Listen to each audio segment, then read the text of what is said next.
Welcome to the Mindset Mile podcast, the show that'll leave you empowered to take action towards becoming the turned up version of your already awesome self. I'm your host, Aisha Zaza, and I'm so glad you're here. Let's go. Hey friend, welcome back to another episode of the Mindset Mile podcast.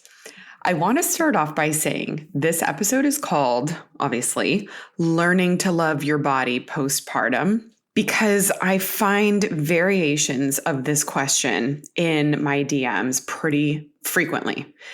But I just want to say that what I'm going to share today doesn't just apply to the postpartum woman. It truly is for anyone that struggles with their relationship with their body. So if you have managed to get past this title and are listening to this without having had any babies, then I'm really stoked that you're here. So if I'm being honest, I've never fully known how to answer this question when people ask me how to get back to their pre-baby bodies, or when they comment about how great they think I might look and are seeking advice about what to eat to lose that last 10 pounds or whatever the amount is, right? Or like, what are the workouts that they should be doing? And it's hard for me to answer this for a lot of reasons. But for one, in a world of highlight reels, altered images, and filters, I really want to be an advocate for being kind to one's self and adjusting the expectation that I think most women have about their bodies post-baby, which is that they should be able to get back to a certain weight or body size after having a baby because they see other people do it and they think that there's a secret that they're missing if they don't or can't. But in the same token, I totally understand the dichotomy of appreciating what your body is capable of and being completely unprepared for how to handle the many changes that happen to it after having a baby. It seems as though the conversation online has shifted so much in what is absolutely intended to be in a great and healthy way, right? It's one that encourages women to embrace their new badges of honor, be it stretch marks or C-section scars or bigger feet or cellulite or extra pounds or bigger boobs than they're used to and then smaller boobs than when they started. It's like there's no tolerance for not liking any or all of it because of how miraculous it is to carry and birth a child. And I also realize that that isn't realistic. It's not empathetic. And all it does is create shame around the women that feel certain ways about their bodies after they have a baby. So this is it's a gentle place. It's like we have to kind of tread lightly and just know and understand that everyone has a different experience. But secondly, I also find it difficult to answer this question in particular because everybody's bodies and lives are so different. I could tell you exactly what I eat and exactly what I do, but everyone's bodies have different needs and respond differently in the broad range of time postpartum.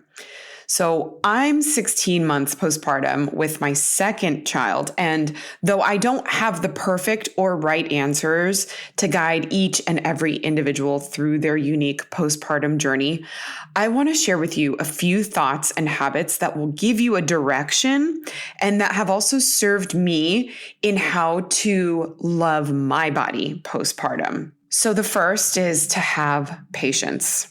And if you're rolling your eyes at me right now, it's because I know that this can be easier said than done. But I want to pose this question. What if you just made it easier by deciding to be patient?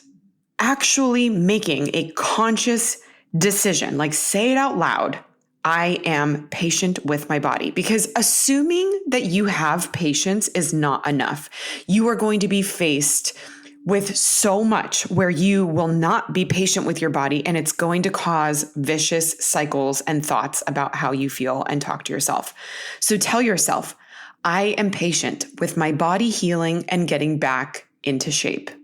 If you haven't agreed with yourself to have patience, then the only thing your brain is going to focus on are the things you don't like about your body, and you will have no tolerance for the time that will be required to change it. Your body took 9 months to grow a human.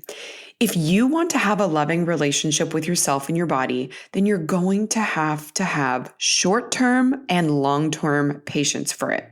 With short-term patience, what I mean is that you really shouldn't be focusing on anything besides healing, sleeping when you can, and adjusting to the slowness of newborn phase. This is like in the first few weeks and even months of postpartum. There is so much unlearning I wish we could go through before having babies.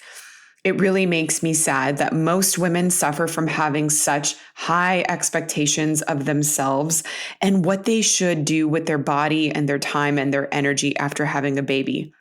And the constant resistance to this is what doesn't leave any space for you to grow into your new identity. So practice patience in the beginning by taking as much time as you can to rest. Trust me, your body will thank you. You need this time to heal properly if you want to have your body and your strength and everything working the way that it should after you have kids.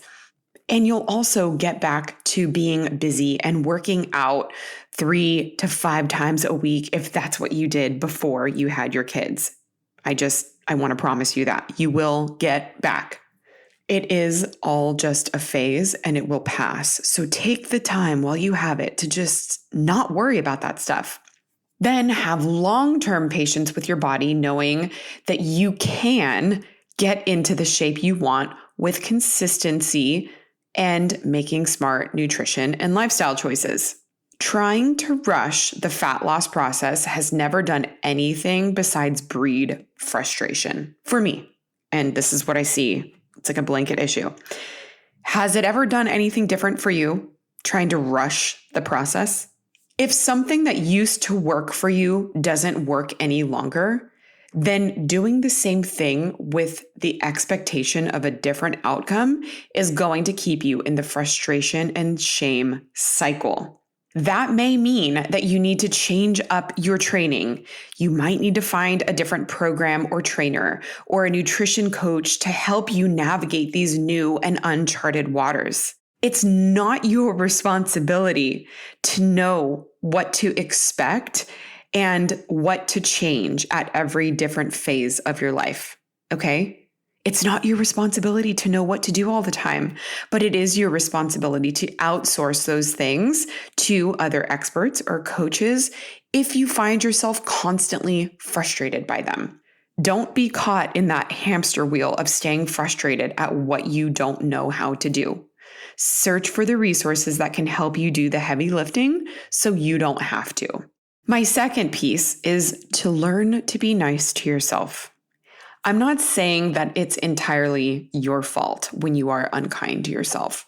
There really are so many unrealistic and improbable societal ideals about pregnant and postpartum women that leave so many of us comparing ourselves to these expectations, when simply we've just grown accustomed to an image that is simply not probable. Being nice to yourself doesn't mean that you might not think something negative about your body.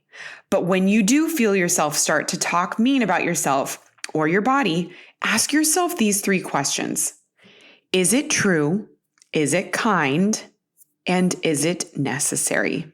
I've found that by literally taking a second to ask myself these questions in my head or even out loud, it makes the slightest shift in my body and the way that I'm feeling, because it's simply showing me that the negative self-talk is not productive.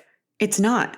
Sometimes your inner critic can be productive, but when it's saying things like, you look disgusting, you're ugly, you're fat, you'll never get back into shape. Nope, not productive, not true, not kind. Think about all the things you'd tolerate anyone else saying to you. You wouldn't stand for that. If someone was calling you names like that and talking so mean, you would be furious and you would walk away, hopefully. Okay. You wouldn't tolerate it. So you have to be the referee of your own thoughts and stop the super hurtful talk because it's not motivating and it's not productive. And then the last thing I want to encourage you to do and that I want to share with you that really helped me is to buy clothes that fit you. Your body is going to be changing a lot, especially in that first year, okay?